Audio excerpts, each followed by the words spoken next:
Once upon a time, it was a bit of a process to prescribe medication for opioid use disorder. To write buprenorphine, the favored drug for office-based addiction treatment, a medical professional had to clock up to 24 hours of specialized training. Then they had to get a federal waiver. Then, for a time, it was even necessary for prescribers to register at the state level. And perhaps not surprisingly, relatively few clinicians in North Carolina went to the trouble. As a result, the number of medical professionals who treat opioid use disorder with medication has remained far, far lower than the demand for treatment. Increasing patient access to medication for addiction treatment, MAT for short, is a pillar of North Carolina's State Opioid Action Plan. This is Jean Fisher Brinkley, Communications Director for the North Carolina Medical Board, and this is MedBoard Matters. The good news for patients with opioid use disorder is that relatively recently, Uncle Sam has loosened up when it comes to MAT.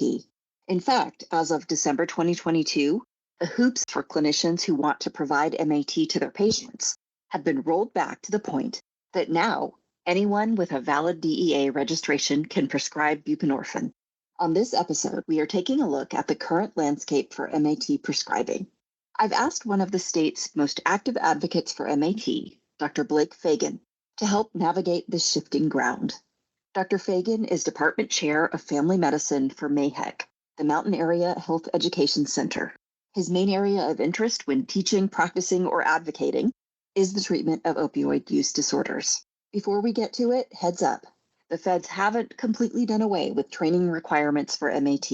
There's a new training mandate on the horizon that impacts anyone with an active DEA registration.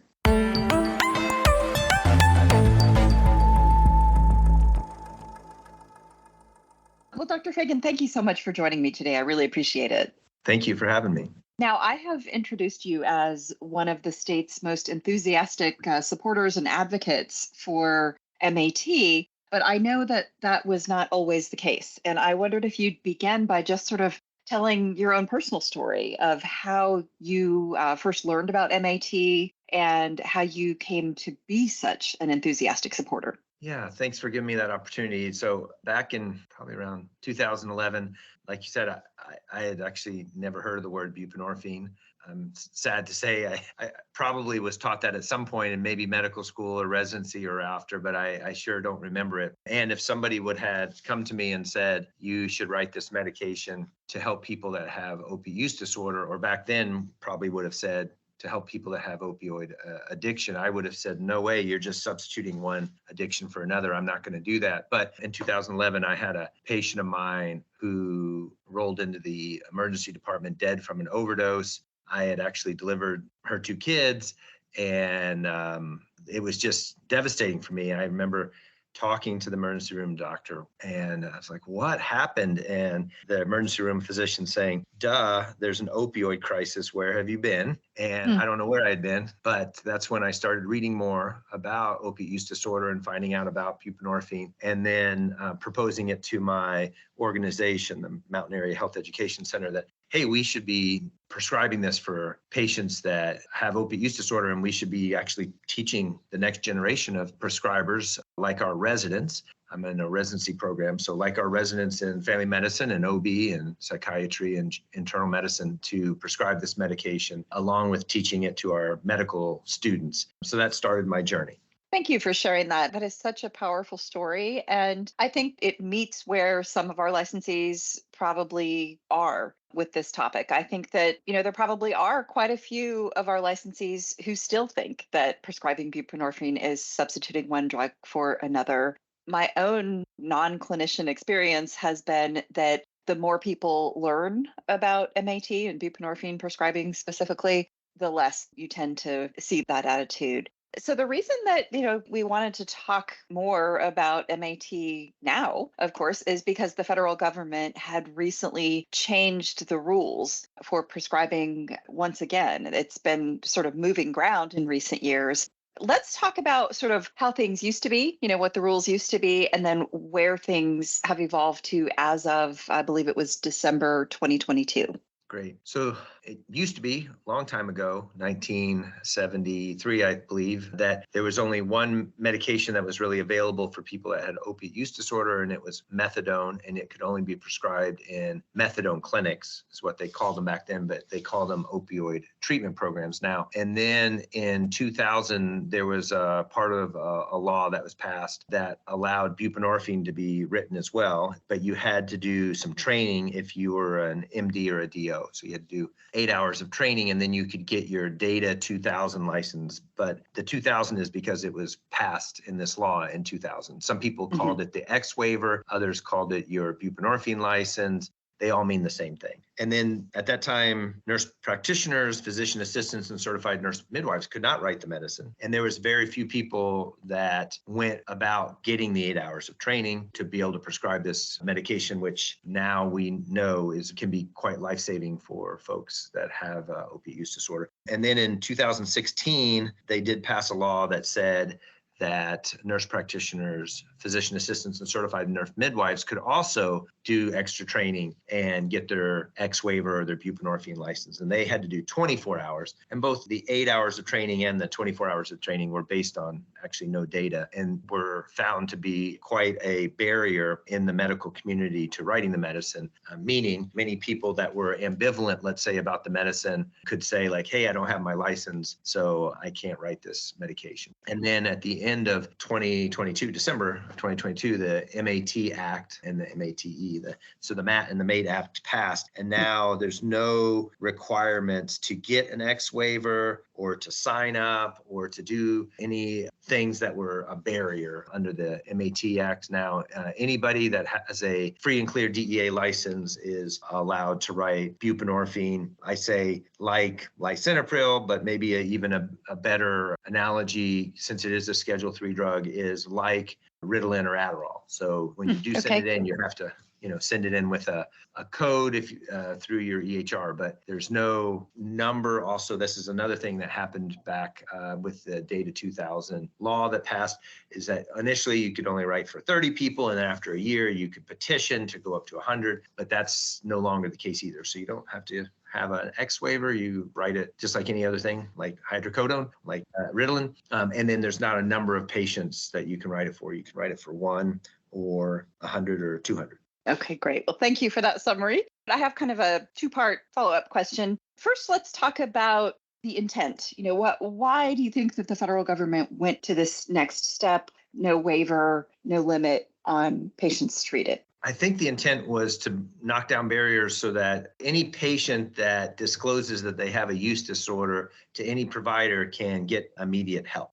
A patient could be in the emergency department and disclose they have a use disorder, or maybe have overdosed and they've given Narcan and been revived, and that emergency room provider can give medication. Someone could be in the hospital and then be admitted for, let's say, osteomyelitis or discitis or endocarditis, and it comes out in the history that they are injecting fentanyl. That's more than likely the reason that they have this infection. And now anybody on that team, whether it's the hospitalist, the infectious disease doctor, anybody else, could start buprenorphine and help at discharge for that person to get connected to outside services. And that's the same as all the primary care folks, whether you're in a private practice or in a big group setting or in a federally qualified health center, whether you're a nurse practitioner or a PA or a physician, you can now write the medication. So it's really broken down that barrier to where we all can be a part of this disease, which I believe is a chronic disease. It's up there with high blood pressure, diabetes, asthma, and it's very pervasive. So we need to get comfortable with screening for substance use disorders, particularly opiate use disorder, and then diagnosis and treatment. And this medication is one that we all can write. Now, the second part of this, and you sort of alluded to it when you mentioned the MATE Act, the federal government, on the one hand, they're knocking down barriers. On the other hand, the federal government's not exactly saying you don't need any training, you don't need any education to do this. Is that correct? That's right. The MATE, M-A-T-E Act that passed December again of 2022, it said that if you have an active DEA license, you will need to do 8 hours of training. It looks like what they're saying now is that it's one time. So if you did the 8 hours of buprenorphine training through, let's say, SAMHSA or ASAM or anything online, that counts and you're good, you're done. if you did 3 hours of training in your state, like in North Carolina, we have to do 3 hours training every 3 years around opioids. They're saying that those 3 hours are going to count and you need to find 5 more hours. But it sounds like it's a one-time thing. They want people that have a DEA license. So even if you're a radiologist, pathologist, cardiologist, but of course, if you're a primary care provider or emergency room doctor or hospitalist, they're saying you have to do these 8 hours. And there's going to be lots of things that count, is what they're telling us. And lots of organizations are now trying to organize around how to best teach about buprenorphine so that people can be comfortable at multiple levels. One level might be just screening and diagnosis and getting 1 day or 3 days of the medication and then getting them to another provider that takes over. And that's fine. And there'll be others that will want to go a little bit deeper and do some of that continuing professional development or continuing medical education where they learn more about buprenorphine so that they can prescribe it for folks long term. Right. So just to make sure our listeners fully understand what this requirement says, it is a new one-time requirement to complete 8 hours of training that covers the topic specifically of treatment and management of patients with opioid use disorder or other substance use disorder, but certainly probably opioid use is top of mind. I believe that's true. The information from the federal government at this time still coming out or evolving. So everything you said, I think, is true. And I think if you do some training around opioids and how to prescribe those correctly, either for acute pain or chronic pain, that they're telling us that that's going to count as well. Gotcha. Okay. I did just want to put a bug in the ear of anyone who this directly applies to among our listeners that this is something that they need to sort out and figure out how they're going to satisfy this requirement by really the end of June of this year. So not a lot of time. By June 27th, actually, I just looked up the specific deadline. Anyone with a DEA registration has to be ready to check a box on their DEA registration form that says, yes, I've done this. I've completed my new 8 hours of training. So let's talk about some of the opportunities. I feel pretty certain that our licensees are going to be happy to know that they can satisfy this requirement with training they've already completed. That's a huge help, obviously, to prescribers to be able to use prior continuing medical education that covered these topics. If you still need hours, let's talk about, some of the opportunities for training that exist, and feel free to certainly start with talking about things that MAHEC is working on because you are one of the most active centers in the state on this topic. Yeah, I think there's several organizations that do continuing medical education that you can log on to. In North Carolina, many of the AHECs, Area Health Education Centers, have online presence, and you can look and find out how to click and take care of some of these hours. So that's a good place to start. Also, SAMHSA, the Substance Abuse Mental Health Services Organization, I hope I said that right, but you can Google that, and they have online hours that you can take 4 hours or 8 hours right there. And the last time I checked, it was free. So that's another option. But I think there's a lot of options out there online. Okay. I don't mean to make this all about the new requirement, but it is obviously an important one for anyone with a DEA registration. But it doesn't appear that the federal government has put a time limit on it. So let's say you went through an old waiver training for MAT 3 years ago and you did your 8 hours. Are you covered as far as you know? As far as I know, that's correct. That's what I've heard. So like in North Carolina, I believe now all 5 of our medical schools, when you're graduating from there, they are saying that you've completed 8 hours of training around substance use and opiate use disorder.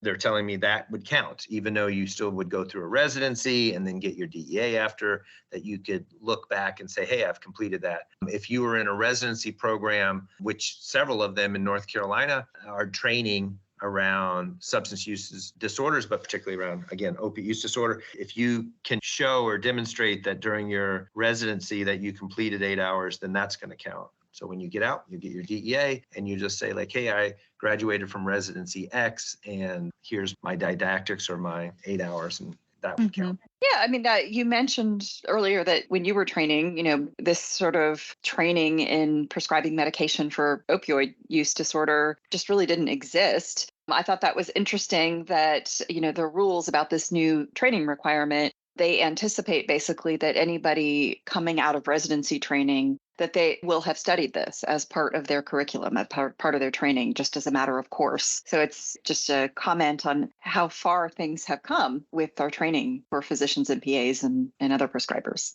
Yes, for sure. And all I think is a good thing. There's a lot of competing interests out there. We definitely have to train people depending on your specialty, subspecialty, and, diabetes, high blood pressure, other things as well. But opiate use disorder is a leading cause of death in our young people. And we all need to be able to recognize signs, symptoms, or feel comfortable with screening and then making a diagnosis. And now we all have this medication, buprenorphine, that's very safe. If taken correctly, you don't die. And we all can prescribe this medication now, which is great. I wonder if you could offer some guidance. You were describing earlier sort of the really powerful potential of buprenorphine. So someone comes into the ED with an overdose diagnosis or with some sort of infection that's related to opioid use. And it sounded like, that's the vision when it's built out. Everybody's comfortable, everybody's prescribing the medication as intended. But as we know from talking about this and learning about buprenorphine in the last several years, having the training doesn't necessarily mean you're ready to write your first prescription, that you're ready to manage patients. So how would you guide somebody who is willing to answer the challenge, is ready to learn more, but they haven't actually previously written buprenorphine for patients? So what does that look like? How do you get up and running?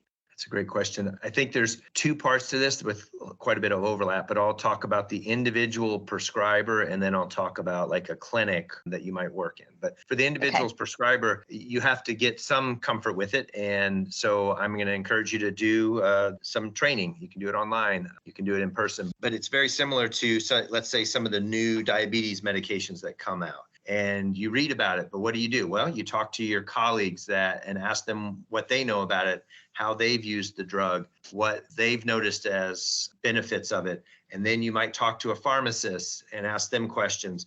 And then when you finally feel like you have a patient that is ready for this medication, you might reach out before or after you've written it and kind of talk it through with somebody that has a little more experience than you do. And like, this is what I did. And this is how I wrote the buprenorphine. And they're like, that's right. That sounds great. Next time, instead of just giving them one day and seeing them back, because I know you're nervous, you could try to give them a few more days. Or when you see them tomorrow, look for X and Y, and then maybe you can write for a week. And that's how once you're out of training, that's how many of us learn new medications, is we read about them, we talk about them, and then we finally write it. But we often reflect either with ourselves or with other people about how it went. And then as you do it a second time, a third time, you get that more comfort and you start to feel better or more comfortable about how to write that medicine. That's how I would do it for an individual. Okay. And you mentioned a clinic-based. Yeah. So sometimes with clinics, the same kind of thing has to happen because it's a whole clinic. Let's say it has 6 people in it that write, or maybe there's 20, that there may need to be more of a discussion in the group about when are we going to start? What patients are we going to try this with first?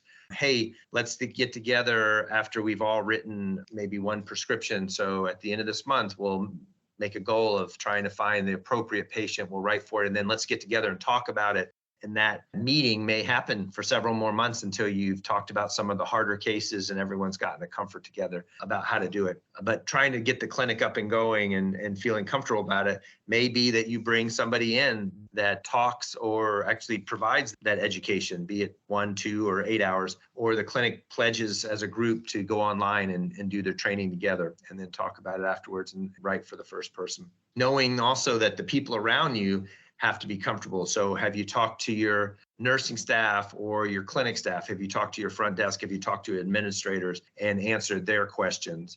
This disease, opiate use disorder, and this medicine, buprenorphine, there's a lot of stigma and bias associated with it. So I think it's important for groups of people to talk it through, let people in an honest and open forum say some of their concerns, and then answer those questions so that the team has some comfort. And a lot of what I just said is something that you can also obtain. It's called technical assistance. So there are people in North Carolina and across the United States that provide technical assistance to stand-up clinics, stand-up residencies that want to start training their providers in buprenorphine and then start writing. Okay, great. I was just going to ask you or make the comment that North Carolina is fortunate that it actually has a pretty well developed infrastructure to support MAT prescribers. Would you say just a little bit more about where are you most likely as either a clinic or an individual prescriber to find that kind of support and technical assistance if you need it? Yeah, you can reach out to the state, the Department of Health and Human Services, Department of Public Health can direct you. The AHEC system has several folks that do technical assistance, many of them in your area. And so there are some federal grants and there's some state grants that provide that technical assistance. So there is a federal grant through SAMHSA, so you can also go to their website and ask for somebody that will then reach out to you and answer your questions and talk to you again before or after you've written that first prescription. Okay, great. Now, we have talked about buprenorphine as a life-saving medication. Can you just share some stories about what we mean? I mean, I know it's a really powerful drug. It stands out to me because of this whole question around treatment effect. You know, how many patients do you have to treat with a therapy before you see some benefit to society or benefit to patients directly? And I was pretty impressed when I heard that buprenorphine has a treatment effect of, I think it was 2, that you have to treat 2 patients in order to see some benefit. And I wonder if you could just talk about why this medication has earned such a reputation as a lifesaver and a life changer. Yeah, thank you. So I'll back up to say, like, opioids cause brain changes, not in everyone. The more opioids you take over time, the more likely you are to have brain changes. Again, not in everyone. And then when you're taking opioids in a use disorder, you've had those brain changes now where your brain has been hijacked so that you then start to have cravings and you start having physical withdrawal. And so people that are in their opiate use disorder, they can intellectually in the frontal lobe tell you, I know this is bad for me. I know I need to stop, and they can say all the right things, but their lizard brain will hijack them when the cravings get so intense and they will use again. And one of the life-saving wonderful things about buprenorphine is most people are going to be on between 8 milligrams of the buprenorphine and 24 milligrams. And so if you can get the right dose for someone, you can stop their withdrawal completely and you can drive their cravings down to being mild or maybe even to 0. And when you do that, you will see that about 50% of people will lock into your program. They'll do what you ask of them. And as they take the medicine, you'll see, if you were to get urine drug screens, you will see that other opioids like fentanyl will just disappear from these urine drug screens because they're like, well, I don't need that anymore. The buprenorphine has stabilized my brain. I'm not having any withdrawal symptoms. My cravings are milder or none or almost none. And with that, it really truly is amazing to see about 1 out of 2 will lock in with you. That means 50% though are not ready and they will wander off or not return to see you. The 50% that sees you though, you'll start to see actually a really short amount of time, weeks to months, that they start engaging with loved ones, trying to rebuild relationships. They get jobs, they go back to school. They get kids out of foster care. I mean, it's amazing. I've had some patients in front of me in tears just saying, like, this medicine has helped me to get my kids back out of foster care and they're with me now. And that is life-changing for them, but also for their kids, as you can imagine, or if you know anything about ACE scores. We really do want to help people to stabilize their lives with this med. Yeah. No matter how many times I hear people talk about that, it still just gives me chills that there's a treatment that is that effective out there. What are some of the common challenges that newer prescribers experience with prescribing buprenorphine? Yeah, so I think newer prescribers, there's a discomfort with a new medicine. There's a worry that I'm going to do it wrong. Initially, when you're first starting to learn this medication, I'm going to encourage you to write the combo product so that you can feel comfortable that you're writing a medication that's less used incorrectly or diverted. So that when I say the combo product, it's buprenorphine / naloxone. So that should give you comfort. I've now told you that most people that have an opiate use disorder are going to be on between 8 and 24 milligrams. When you first start to write this medication, never go above 24 milligrams. So you now have a hard stop at the top. And then when you get through those discomforts of starting someone, let's say you've done it once or twice, a couple things will come up. You may have someone come back in and they have a urine drug screen that, hey, it no longer has fentanyl in it. It has buprenorphine, but it has methamphetamines. And then there's going to be this, what do I do? Well, in the harm reduction model, you have helped them to not use fentanyl anymore, which could kill them. And so you need to work through that in your own mind and with people in your clinic, recruit behavioral health in either your clinic or your area to help you with this and feel some comfort that you're trying to help folks. But you've extinguished one illicit drug, the fentanyl, let's say, with the buprenorphine. But buprenorphine doesn't stop people from craving or wanting to use, let's say, methamphetamines or cocaine, THC, other things. That's the next barrier, is getting through that. Hey, for those things to get better, I should keep engaging with this patient, keep them on the buprenorphine because they're not taking fentanyl, but then get them into some behavioral health therapy or get them to some other therapies or therapists that can help with those other use disorders. I think those are some of the really big ones, and they're wrapped up in some of those words, stigma and bias. Yeah.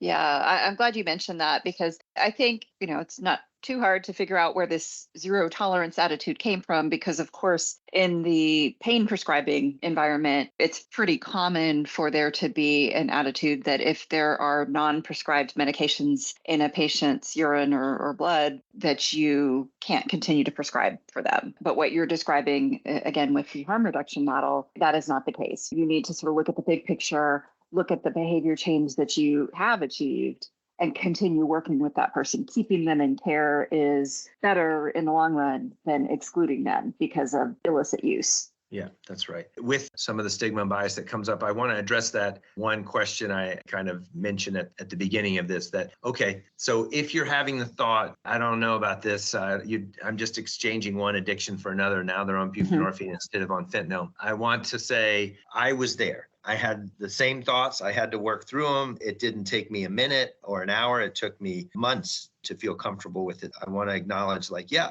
it is tough to move from, like you said, when I used to write hydrocodone or oxycodone, if there was one thing in the urine drug screen, whether it was THC or anything else, I just said, that's it. You violated the contract, we're out. And now I'm trying to say, hey, the patient is alive.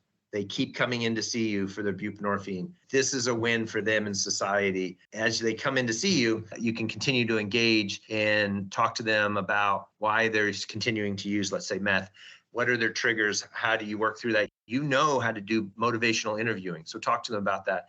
And then eventually they're like, okay, so you're saying I need to see behavioral health. I'm ready now to see them. You engage them there. So that's great. But back to that question then, hey, you're just substituting one addiction for another. And I want to say, think about the patient that is on insulin for type 1 diabetes. And what happens when they stop that insulin pump? They don't do well. Their sugars go up. They might go to 1,000. They might get very sick. They might be in the emergency department or even be admitted to the hospital. And honestly, they might die. But nobody would say that they're addicted to insulin. They would say, oh my gosh, they're dependent on insulin. When they're on their insulin pump, they can do life. They can, if they're a kid, they can play soccer, they can go to school, they can study. But when they're not on their insulin pump, it's life-threatening for them. And that's called dependence. And if you believe that opioids cause brain changes, and they do in some, and when that happens, you have now a chronic disease called opioid use disorder, there is a medication that will be life-changing, buprenorphine, and you are dependent on it. When you're taking it, you're doing life. And when you're not taking it, you're doing things that society has deemed not what we want to happen. You are lying, cheating, stealing, finding any way you can to get your money, to get your drug. And in that process, sometimes ending up in the emergency department or ending up in the criminal justice system or unfortunately dead. And so this is a dependence and not an addiction. And so once I worked through that and got to that part where I was like, oh, I get it. This is a chronic disease. When I see asthma, you need to be on a steroid inhaler. When you have high blood pressure, you need to be on lisinopril. When you're on diabetes, like my example, you need to be on insulin. And no one would say you're addicted to any of those meds, but they would say you're dependent on them. Right. I was able to get to the place that I am now. Right. Well, thank you so much for that.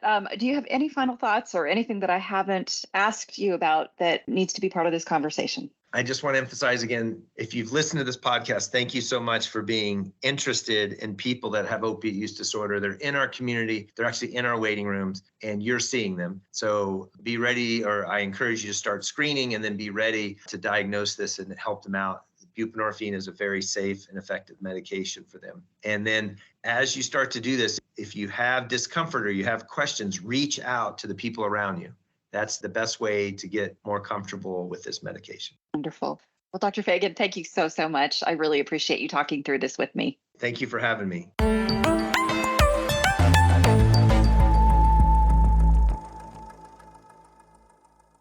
I know. We just threw a whole lot of information about MAT at you.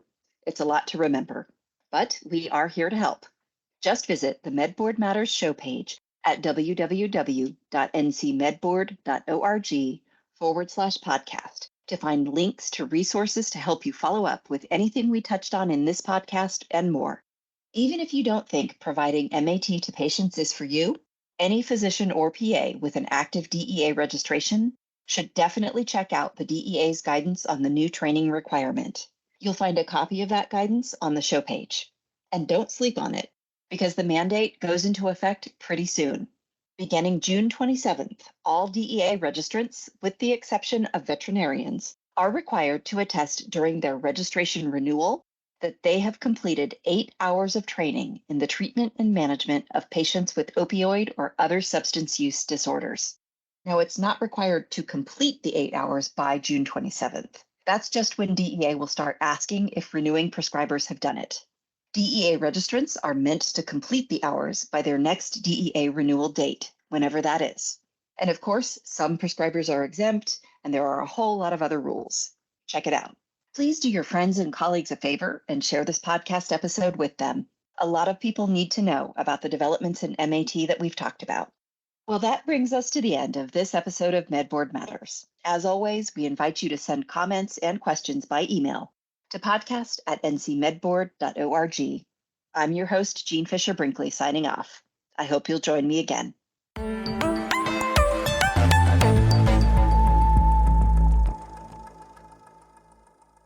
This podcast is produced by the North Carolina Medical Board. The North Carolina Medical Board exists for the benefit and protection of the people of North Carolina.